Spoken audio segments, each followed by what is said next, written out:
We are very fortunate to be joined in studio this morning by Congresswoman Summer Lee. She is a progressive representative of the Pittsburgh area. Great to see you. It's so good to see you. Yeah, it's been too long. And in person. Yes, indeed. Double treat. I have a lot of things I want to talk to you about. First, let's just jump in with like the overall election results.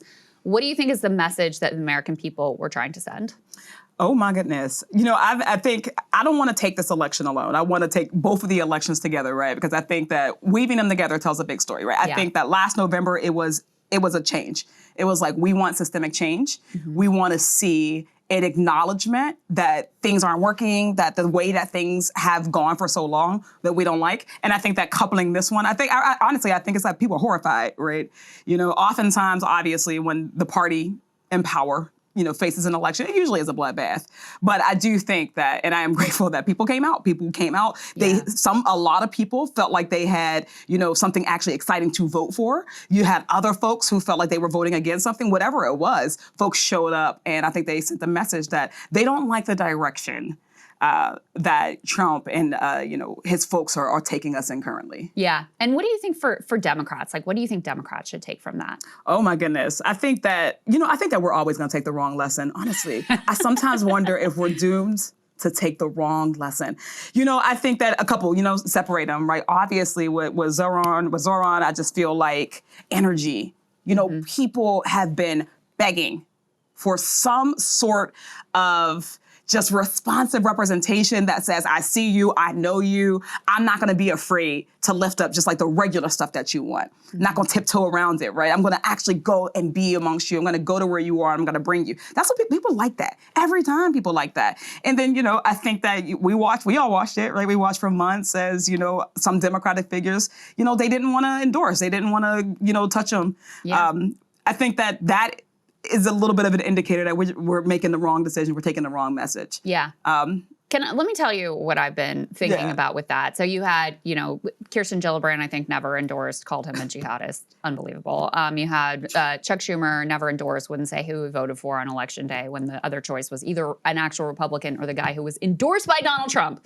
And you can't tell us that you voted for the Democratic nominee. Okay. Hakeem Jeffries did at the very last minute, very reluctantly and passive-aggressively, did endorse, we'll give him that.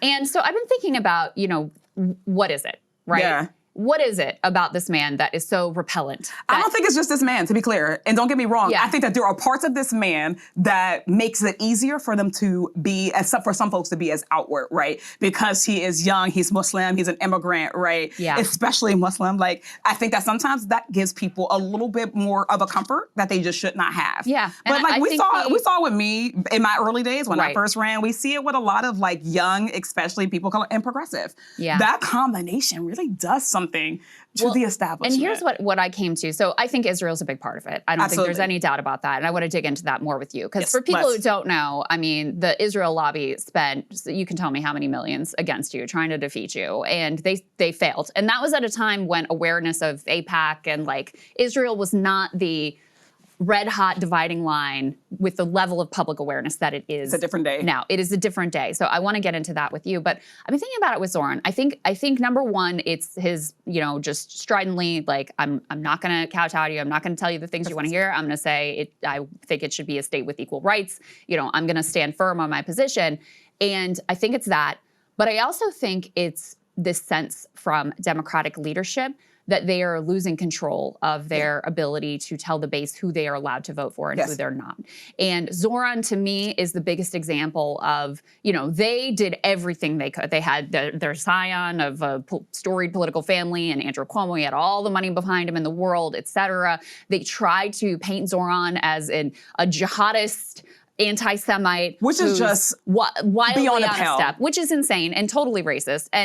And all of their normal tactics completely fell flat. And you see this right now with Graham Plattner as well, where voters are like, no, we're going to judge for ourselves, and you're not going to get to tell us. That is different from the past. I mean, in 2020, we all watched when the political and media leadership said it's got to be Joe Biden. It was Joe Biden, and the Democratic base largely listened. They had a lot of sway. And so to me, that's actually the more existential threat for them, and the more existential sense for them is that the fact that they would still stick with this guy and give him this massive upset victory, that means we don't have the power anymore. Oh, I think that that's absolutely like the underlying thing behind a lot of progressives, right? This idea that we don't, we're not playing the whole, we're choosing both masters. We're not on the fence. Yeah. Right? We are unapologetically against corporate interests. Especially those corporate interests, right, that are not in line with working class people, unapologetically for working class people. They threw everything that they could at that man. And you know what he did? He pivoted every time to, but the price of housing, but the buses, right? But affordability, right? And then I think that is not a politics that they've been allowed to do. So I think on one hand, when they see an uninhibited progressive candidate like Zohran, they see what they were never able to be. Right, so there's almost like a jealousy there. I feel like that, right? And this can be just me, therapizing them, but just having experienced this for some time, right? I think that there has been this club that exists, and this is the way that we do it. And our number one God is incumbency itself, right? It may be fighting with, right, our lobbyists, our corporate interests, the money, the big money that comes into these races, right? And then you get someone who comes in and says, I'm going to bypass that money. I'm going to go straight to people in ways, like we saw the same thing with just all the progress from 2018. I'm not going to start, like the world didn't start in 2018, but that's the world that I know. Right. 2018 on, right? It was like this animosity that instead of going to the same consultants, we went straight to social media, to digital, to email, to the streets, grassroots, volunteers, bringing in people, growing the base, that we're bringing people in who aren't always the ones who get the mailers. They're not the ones who get the phone call. Old methods, right? Revolutionize the way that we interact with people. Who we're interacting with them on behalf and how we talk about things. That is all different than what they've all known. So I think that just this idea that we recognize that the system itself, whoever is in power in the system itself has to change. Is frightening for folks, for an institution that has relied on the counterbalance between one corporate-owned interest and the other one. I think that's very insightful because I think part of the psychology there is there's a lot of telling themselves a story of like, well, I wish I could be for Medicare for all, but that's just it's you just always hear people say that. I wish I could. Yeah, or I wish I could be more outspoken on it, but this is just the reality. And so when you have people who are actually doing it makes them, their whole narrative of why they haven't done the things that they really need to do to deliver to the American people, it crumbles, and their excuse falls apart. Or, it does crumble, but don't get me wrong, right? Because the reality is that, we've come a long way on being able to speak out, just very clear about the genocide, and just all of the things that led up to it for decades. And there are also a lot of people who lost. Yeah. So the reality of, what, can happen, the money that will come in after you, and not just the money, right? Because it's not just political pressure, right? We know that there are people in nonprofits. Folks have faced real retribution for speaking the truth on this one. So I don't want to say that it crumbles, but I do want to say that bravery, like having courage, is frightening for people who have chosen to not, right? So because it's like, oh, I'm choosing my comfort. Because when I spoke out, right? When I was just me, and AIPAC chose to come after me, right? I knew that there could be a consequence.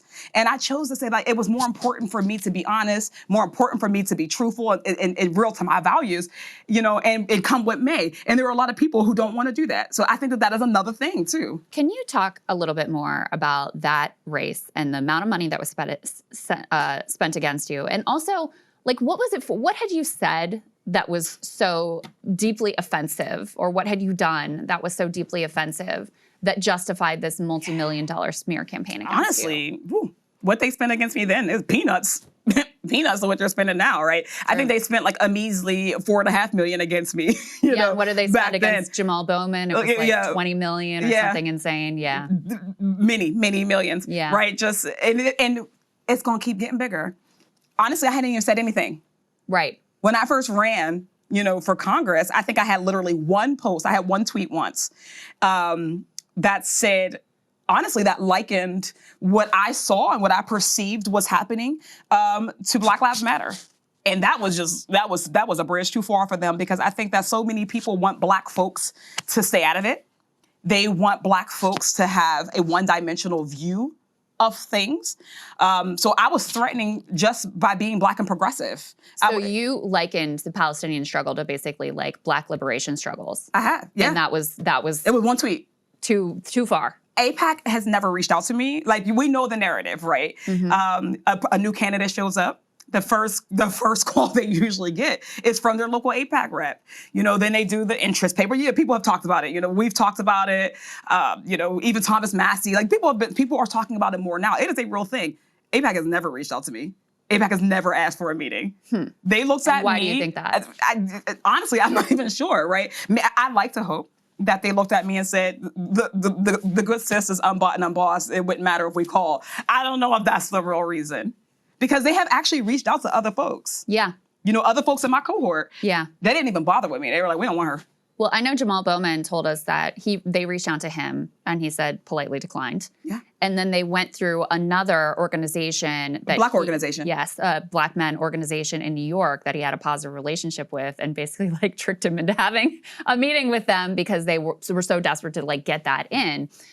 So it's very interesting that they just didn't even try with you, and then they saw that one tweet and they're like, okay, we got to go all out to make this. They went all out. Make sure that this lady is defeated. Yeah. But they failed. In your case, they failed. In other cases, you're right. They did succeed. And I want to know from your perspective, how much things have shifted, how much much further you're allowed to go. Because again, what you said is so tame compared to, now it's undeniable it's a genocide. Vast majority of Democratic voters say it's a genocide. We should not be funding them at all, ever again. The disconnect between where the base of the Democratic Party is and where Democratic leadership is, too, is truly, something beyond what I've ever seen before on any issue. So, talk a little bit about some of those dynamics, how much further you feel like politicians feel like they can go, and then also whether or not Democratic leadership realizes how at odds they are with their own voters here. Yes. Yes, they do. So when right after October 7th, and there were many people who were like, we can see what's going to happen. We can see what's going to happen because, history. We come out with the ceasefire now resolution. When we introduced that, I think it was maybe 9 people on that. By the time that Congress ended, I think that we had never gotten a white person to sign on. Never. I don't think we ever got a white person. Take now our what is the weapons embargo? Block the bombs. Yeah, the block the bombs. So now my roommate's block the bombs resolution. I think we're already maybe beyond 20s, 30s. Right, and more coming every day. We've been in a shutdown for 6 weeks, and from what I understand, there are still more people who are looking to get on it. Now you have people who are saying, for whatever reason, they're saying it, that they will not accept AIPAC dollars. That is because of the work that has happened on the ground to educate people on how this organization has moved, how they have come, especially into Black and brown districts that don't have as much money, don't have as many resources, and really honed on those districts. Right, people are now waking up to that. People are coming and they're running on both opposite ends of the spectrum. Some people are like, listen, I'm still, Israel is 100% right. There is no nuance. And there are people who are like, okay, but yes, these kids. Right. What's happening with these hospitals? What's happening, right, with these journalists? Right. There are people who are questioning it out loud in ways that we've never seen. More people are speaking out in their ways.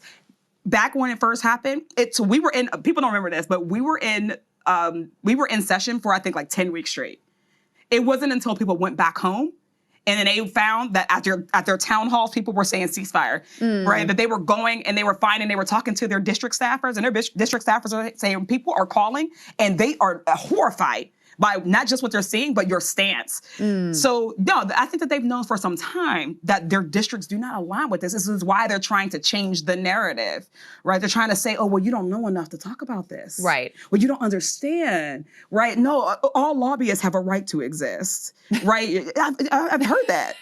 Which is why I laser focus on money in politics. I don't care if it's AIPAC, if it's crypto PAC, if it's oil and gas, if it's pharma, if it's the NRA. I do not believe that any corporation, any lobbyist should be able to have that much access and influence to members of Congress and to the financial processes of running for office. You don't have a democracy. You do not have a democracy when the people themselves do not get to make their own determinations for who they want in office. And there are some districts where that's what they want. They want somebody who doesn't care about a genocide. They want people like that. That's fine. But most districts don't. And in every district should get to choose that. Yeah, I think that's really important, really well said, and fascinating look at. I mean, the thing that I just keep struggling with is then what is it that keeps so many of them from changing their position? Why is this They so don't have hard? to. No, they don't have. I do think it is. I think it goes back to that beginning. They have known a politics. It's the only politics that they've known. So it's just sort of like muscle memory. Yes, muscle memory. They've done their politics this way from the time that they got in. Good, bad, or indifferent. Good, bad, or indifferent. Being brave, and I'm not saying this as an excuse, being brave in politics is under-rewarded and understated. Every day you're juggling interests, right? Do I vote on that bill with a poison pill that people aren't going to understand, knowing that I won't have enough money to get the message out? We run every 2 years. When we're talking about just how much money comes into politics now, like this is the race to the bottom, right? It was remarkable that year that they spent $4 million against me. They went the next race after me and spent $8 million against Donna Edwards, right? Then you saw how much it cost, to run the most expensive races in history last cycle in primaries, right? It's only going to get more expensive. And if you're somebody who doesn't want to spend all your time dialing for dollars, if you're a Black elected and you're like, who would I dial for to get it? You're poor. Who would I dial for to even get it? You got to weigh these interests. So I think that the lack of courage is also conditioned. Yeah. I think that's conditioned. And I think that people don't understand how often, like people who are Palestinian, people who are poor, the kids who are, facing gun violence in their school, right? They don't have the access to Congress people like we do. Right. People with diabetes, people, they're not up in our offices every day. They don't have the power to, get an audience with both the speaker and the leader, bicameral with the president, JPP, they don't get meetings with Trump, right? So it is also who you see. And too often, people can just excuse a different perspective because they don't hear that perspective. They don't have to hear that perspective. Yeah. We have to change that. Let's talk a little bit about Mayor-elect Mamdani. Let me play a little bit of highlights from his victory speech. The sun may have set over our city this evening, but as Eugene Debs once said, I can see the dawn of a better day for humanity. We will prove that there is no problem too large for government to solve and no concern too small for it to care about. Donald Trump, since I know you're watching, I have 4 words for you. Turn the volume up. President Trump, when I say this, to get to any of us, you will have to get through all of us. So Zohran, unbelievable, star power, starting the speech with the Eugene Debs quote. Loved that moment. And now you've got this big discussion happening on the Democratic side of the aisle of like, okay, what does the future of the Democratic Party look like? Is it candidates like Zohran? Is it candidates more like Abigail Spanberger, who is, more of a centrist after Donald Trump was elected? She came out and shook her finger at the left. It's all your fault. This guy's coming back into power. And, the truth of the matter is it didn't matter what type of Democrat you were this week. They all won, including Jay Jones, who, had a pretty significant scandal and actually still outpaced Kamala Harris. So, I'm wondering how you're thinking about that and how you would make the case that, the politics that you and I both share is the correct direction forward for Democrats, not just to win, but to actually deliver for people to win and to make win. Sure that we're putting this rising fascism to bed. I beg of Democrats. I beg of you all. Right? I beg of us to get out of this idea that all voters exist on the same linear, model that we make our politics exist in. The reality is that, this whole left, right, middle thing, it is not how people organize their lives. Yeah. And it's also just not how people organize their politics, right? We talked earlier about how Zohran was just relentless in focusing on his people.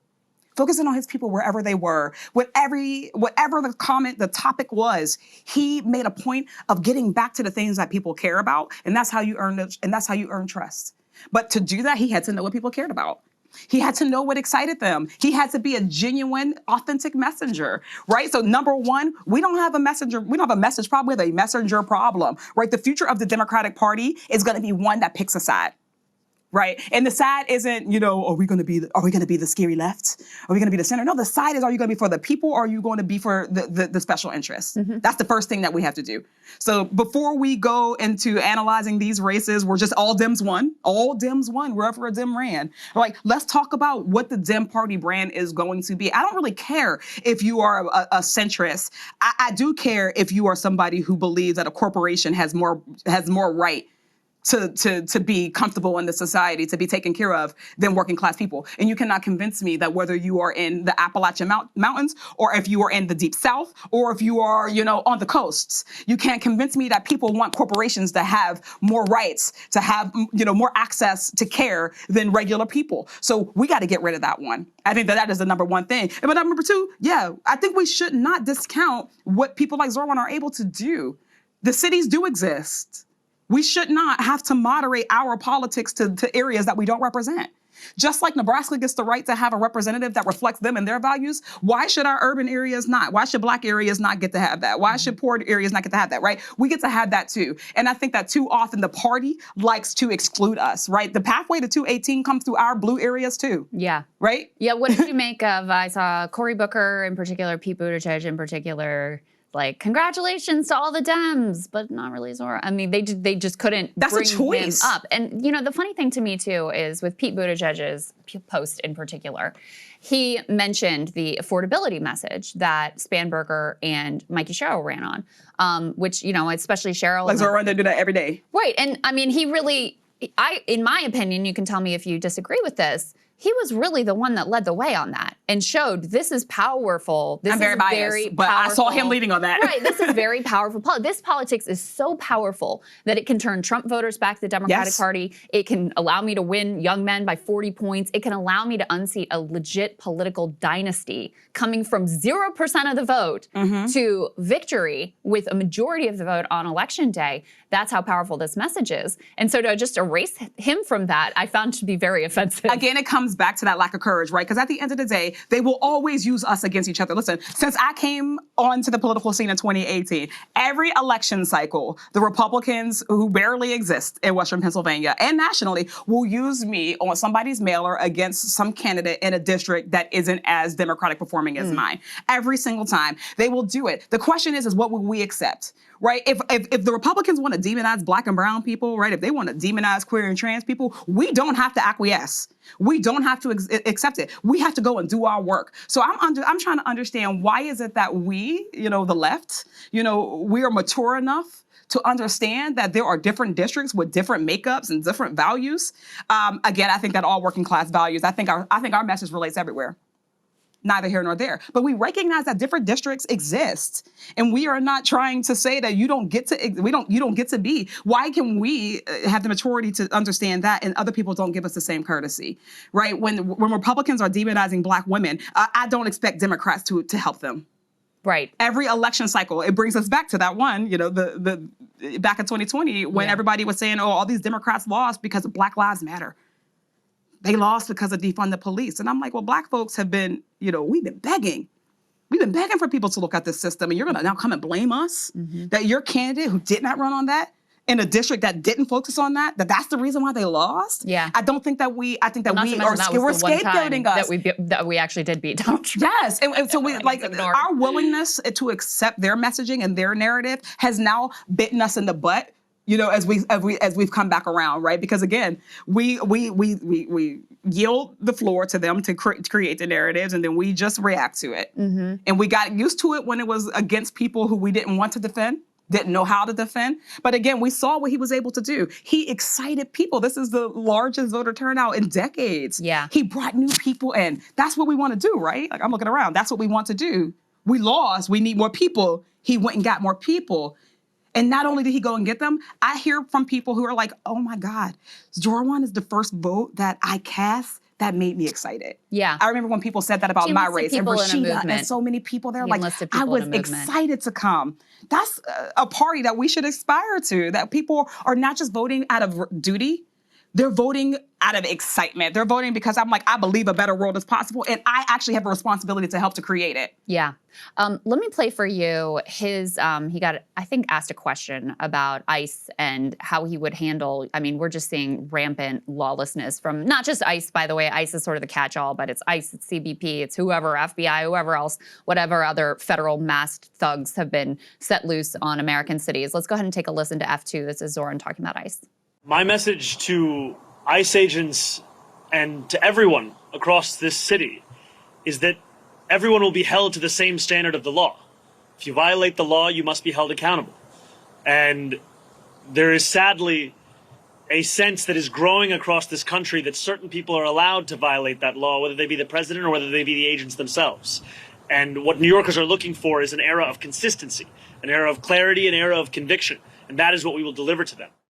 I feel like one of the activist movements that is most vindicated in this moment is the Abolish ICE movement. I mean, truly, because, you know, again, this is an ideology that's been smeared. And yet you see when ICE and CBP and these other agencies are turned loose on American streets, I mean, you see them literally shooting people and bragging about it, tear gassing little kids. You see them using Black Hawk helicopters to raid an apartment building and pull little kids out and zip tie them in the middle of the American citizens too, by the way, not that it's okay when you do it to immigrants. You know, how do you think that the insane authoritarianism we've seen in our neighborhoods and streets, how do you think that has changed Americans' perceptions of this administration and of the conversation around immigration? I think that unfortunately, you know, like all things, it's a polarizing. It's a polarizing effect. You just said it, right? There are so many of us who have been warning that this is the trajectory that we've been going in. That's why you got, you know, the progressives, whether they be the elected progressives, the media progressives, right, the organizing movement progressives, right, who have been talking about, hey, we're looking at, because in our own communities we're experiencing it, right, we're looking at what's happening and we're trying to ring the bell, right? Yeah. We're here now. And right now, I think you're still getting, I think that everybody is not, I don't think everybody's woke. Yeah. People are afraid of being woke. Like, we gave them woke. So they're afraid of being woke now. But increasingly people are seeing it. The masked ICE agents is horrifying. And if you are not horrified, then you are not paying attention. You're not honest. Right? The just overreach that we're seeing from Trump, that started, you know, back in 2016, the media complicity and allowing him to create his narrative, allowing him to overstep without real serious analysis or serious responsibility, accountability, right? All of these, they've all been in motion for a really long time. And, you know, we see the voters who are saying no still. I think that people are like, theoretically, I understand authoritarianism. Yeah. I think they're like, we're here theoretically. I think Americans are still reckoning with the idea of us living through an authoritarian regime in practice. Because again, American exceptionalism tells us this could have never happened to us. Right? Oh, even if it were living through it, just another election is going to get us through it. I think that right now, what we need are people to understand that when you actually fight authoritarianism, it isn't just with laws, because again, he's lawless. Right. What law can I pass? What law can I introduce? Right. That Mike Johnson's going to bring to the floor, that Republicans are going to vote for, that's going to go to the Senate, that they're going to vote for, and that President Trump is going to sign into law that's a check on his own power. Right. We know that's not going to happen. Not to mention the Supreme Court already said, basically, blanket immunity for anything that's remotely connected to his job. We need empowered people. We need people to think about what they're going to do and how they're going to use their dollars, how they're going to use their labor. Yeah. We need people to understand the power of resistance and also the sacrifice of resistance, right? That's a different way of imagining America right now.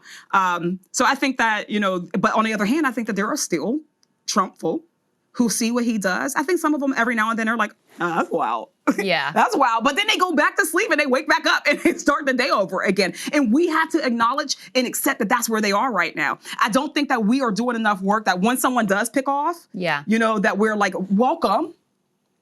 We need more people. I think we got to get out of the nah boo-boo stage. Like, oh, we told you, don't do that. Yeah. That 92%. No, man, we need more people. And yeah, accountability can also exist with grace, or it can exist with allyship. We got to figure that out. I don't think we're doing that enough yet. What do you think of how Democratic leadership has met the moment or not met the moment? I do want to give credit. I think his shutdown has been important. I think, I mean, it's incredibly painful right now for a lot of people. So I don't want to, I don't want to minimize that. But at the same time, I think it's really proven the way that you can actually take control of the conversation. Healthcare was not really a central part of the political conversation. It was basically ignored in 2024, which is insane. And now you have people looking at their premiums going up. They know where to assign the blame. They know what's going on. So I want to give credit for that. But, at other moments, there have been messages coming out from Jeffries and others saying, don't talk about Kilmar Abrego Garcia, don't talk about the perhaps the murdering random people in the Caribbean. Let's not talk about the ICE raids and immigration because that's not our strongest ground. How do you think that at the federal level, Democratic leadership has done? I think I'm actually after that. I think that first I do want to say that we talked about courage in politics. This shutdown took a level of courage that is not in the a day-to-day norm of the Democratic Party, because we know that the base really pressured leadership. Sir, absolutely. From July, from the reconciliation where Schumer got flamed. Yeah. He got flamed for not standing firm. And I think that obviously he learned a lesson. But Democrats it's going to be painful because unlike Republicans, we actually don't want to see federal workers on one end, the wall closing in on them for not getting paid, a wall closing in on the other end from them not being able to access SNAP benefits or LIHEAP or whatever it may be. We actually don't want to see people suffer. So the pressure is going to be intense on the Senate this week to open up, to not win on healthcare, to not win on anything, to give up. There's going to be a lot of incentive to do that. And they're going to be in a lose-lose situation. That aside, I think that leadership has to look different than it ever looked before. Yeah. And I don't think that they have found I don't think they have the recipe right now. I don't. Because, I was just talking to my staff. They're like, how are you going to answer this? And I was what other questions were you worried about getting? No, we weren't worried about get them all. No, we weren't worried about anyone. They were like, if someone asked you that, who would you say?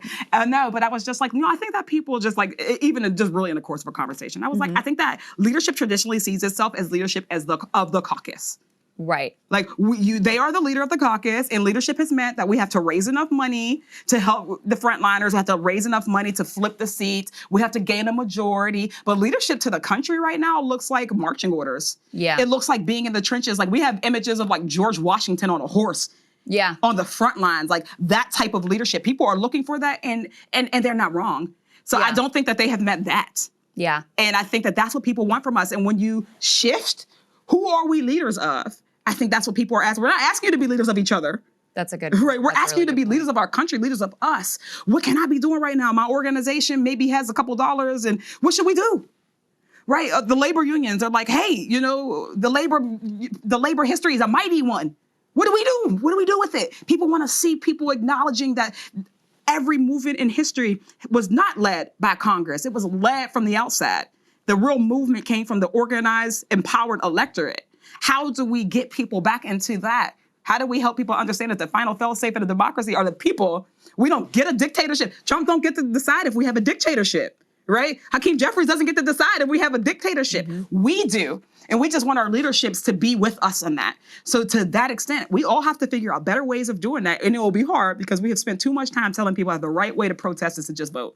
Yeah. The right way to protest is to go run.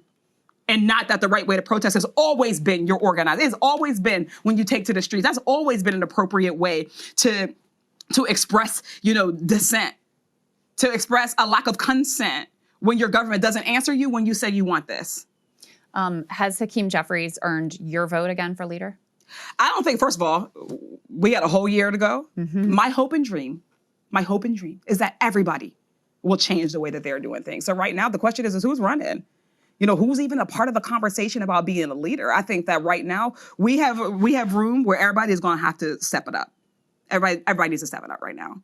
Of the people who would ever think that they should be a leader, right? I want to see how people are applying the lesson of this election cycle. I want to see how people are handling, when a Zohran comes, because I was a Zohran, right? Because all the squad, we were Zohrans, right? And we remember how it felt to be treated. How we were treated by our party. We want to see them learn a lesson in that. Learn a lesson from us. We want to see that. I want to see how they're applying, the idea that people aren't just going to come and vote. We got to go and get them. I want to see somebody who comes up with a horse. That's who I plan to vote for. Who's coming with the horse? Who's the cavalry? Are you going to be backing any primary challenges against incumbents? Oh, if they're not, listen, if their districts are saying that they want something, I don't have blanket rules, right? I don't know those districts. You're open to it. Yeah, I'm open. I'm not. Sometimes I'm like, it makes sense. Sometimes like it don't make sense. Like I think that people should be represented. I think people should be represented well, and I think that to the extent that we as incumbents are doing our job, that in and of itself protects us. And when we're not doing our job, we have to answer to our people. And if our people are all in a collective voice saying that they want something different, you're not going to see me being able to stand in the way of those folks. Yeah. And I don't believe that anybody should stand in the way of those folks. I don't run that district. So I like to hope, and I think that this is going to be, I think this might be an anti-incumbent year, not a Democrat or a Republican year, because people are tired of gerontocracy. People, right? You look at the halls of Congress and you're just like, wait. People don't want that. Credit to Nancy Pelosi for retiring. Credit to Nancy Pelosi. Nancy Pelosi looked at the landscape and she said, "You know what? Let's call it here. Let's call it. Let's call it." Which is, my family. Don't let me be 90 and caught up like this, Krystal. Step in for me, please. All right, Congresswoman Summerly, so great to see you. So great to catch up with you and hear all your thoughts on very interesting times that we're living in. Aren't they? Let's get through them. Hey, if you like that video, hit the like button or leave a comment below. It really helps get the show to more people. And if you'd like to get the full show ad-free and in your inbox every morning, you can sign up at breakingpoints.com. That's right. Get the full show, help support the future of independent media at breakingpoints.com.